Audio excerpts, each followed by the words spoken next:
పిల్లరా, యోహాను సువార్త 14వ అధ్యాయము 15వ వచనం ఒకసారి చూద్దాం. దేవుడు అంటున్నాడు, మీరు నన్ను ప్రేమించినలా నా ఆజ్ఞలను గైకొందురు అంటున్నాడు.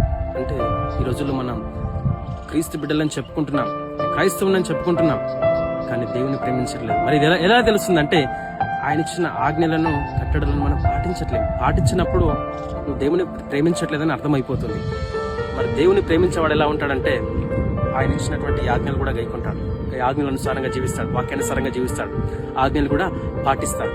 ఒకవేళ అలా పాటించట్లేదంటే ఖచ్చితంగా నువ్వు దేవుని ప్రేమించట్లేదని అర్థం. మరి దేవునికి ఇష్టమైన వాడిగా, దేవుని బిడ్డగా జీవించాలంటే ఖచ్చితంగా ఆయన ఇచ్చినటువంటి ఆజ్ఞల్ని అనుసరిస్తూ ముందుకు సాగాలి. ఎందుకంటే ఈ రోజుల్లో చాలా మంది దేవుని నుండి దీవెనలు ఆశీర్వాదాలు కోరుకుంటున్నారు. మరి ఆజ్ఞలు ఎవరు పాటిస్తారు? అన్ని రెండు కూడా సమానంగా ఉండాలి. ఆజ్ఞలు పాటించాలి, ఆయన చిత్తానుసారంగా జీవించాలి, ఆయన చిత్తం నెరవేర్చే బిడ్డగా ఉండాలి. అప్పుడు ఇంకా మరింతగా దేవుడు రెట్టింపుగా